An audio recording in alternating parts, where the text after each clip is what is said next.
Okay, welcome back. In this tutorial, we're talking about the beginning of formatting and editing text. So I'm going to go ahead and close this out. And we don't want to save this.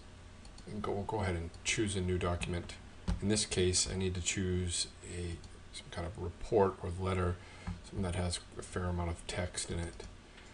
Okay, take a resume.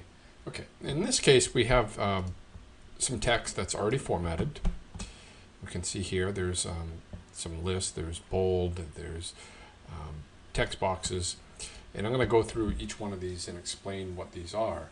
So the first thing we have is a text placeholder. So that's what these are. When you click on these, you can't select a particular word because it's really just a placeholder. In this case, as soon as you click inside of it and start typing, it all disappears. Start typing.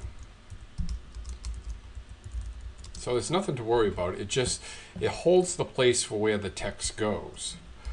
See, I'll place my text here. Okay.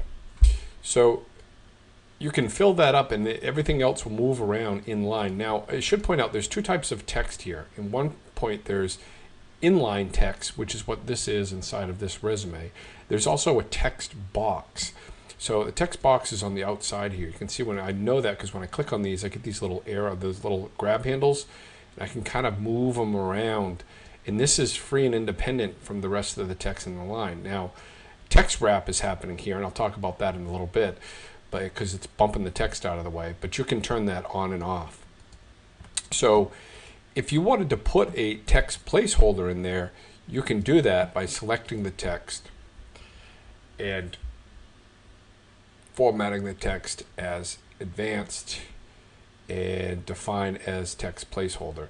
Now, I'm not going to ask you to do this in an example right now. I'll probably ask you to do something like this later on in the advanced series. But for right now, I just want you to know that these are placeholders. When you click inside of them and you start to type text, it's going to disappear. And that goes for all of these. Now, as you format each one of these styles, it retains that style, it retains it as a placeholder, and the placeholder is designed just to show you what it looks like and forces you to replace the text rather than leaving this generic text in here. I don't know why anybody would want that left in there. So that's the basics of a text holder. Now, selecting text in this case, because it's a placeholder, you can see it selects all the text, and I hit the delete key, or if I hit space key, whatever I hit, it's going to delete out all that text. So if I want to select specific text, I'm going to copy this.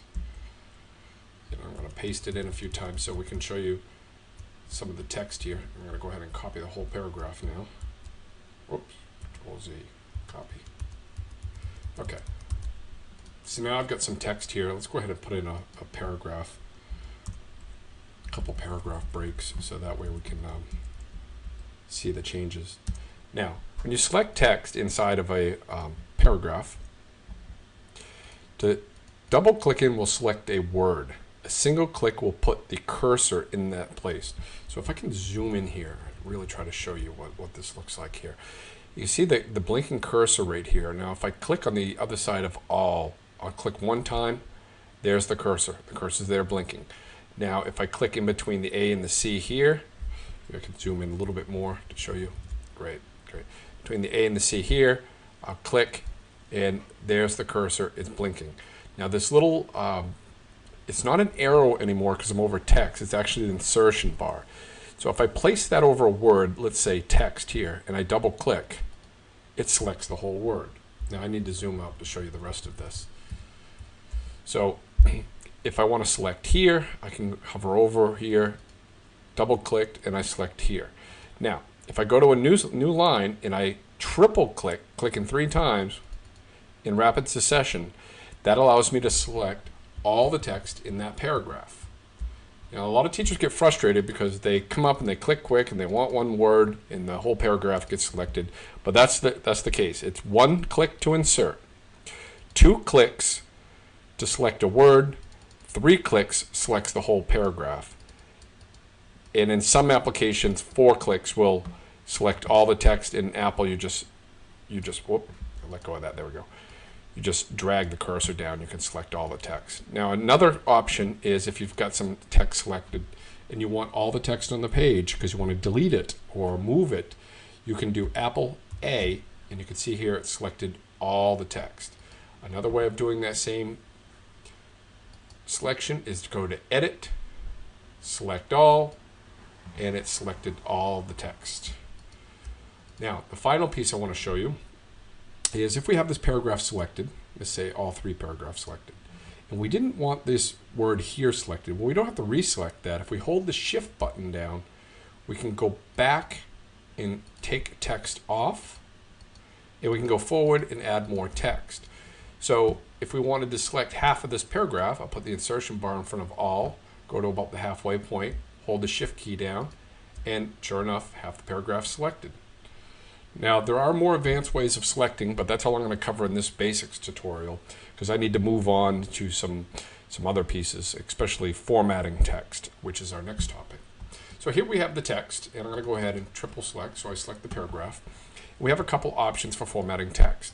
Now you can use the format menu and format text. You can change the bold, font, underline, bigger, smaller. You can change text justification and its indentations out of this menu. I find that it's a little cumbersome. I really like to use the format bar here, but I also want to show you in the inspector. If we open up the inspector, which is a little palette, we select the T here. That's the text tab. Now we can start to change a lot of the formatting pieces. So the first things we have is we can change these to headings, bodies, footer. So in this case it's body text. If I change to address, it all turns gray. I can change it to a name and it all turns bold. So I turn it back to body.